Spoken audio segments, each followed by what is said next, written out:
Election tribunal ने शेख रशीद और एजाजुल हक के कागजात नामजदगी मंजूर कर लिए। रावलपिंडी के इलेक्शन ट्रिब्यूनल ने एजाजुल हक के कागजात नामजदगी पर रिटर्निंग ऑफिसर के एतराज़ात को मुस्तरद किया और रावलपिंडी के हल्का NA-55 से इनके कागजात नामजदगी मंजूर किए।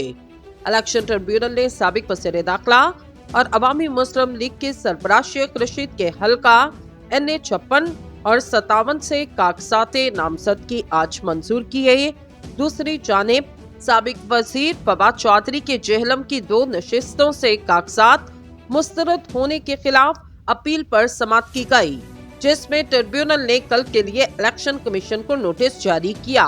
फवाद चौधरी के वकील ने ट्रिब्यूनल में मौकिफ अपनाया। इनके मुवक्किल को इलेक्शन से बाहर रखने के लिए बोगस एतराज़ात आयद किए जा रहे।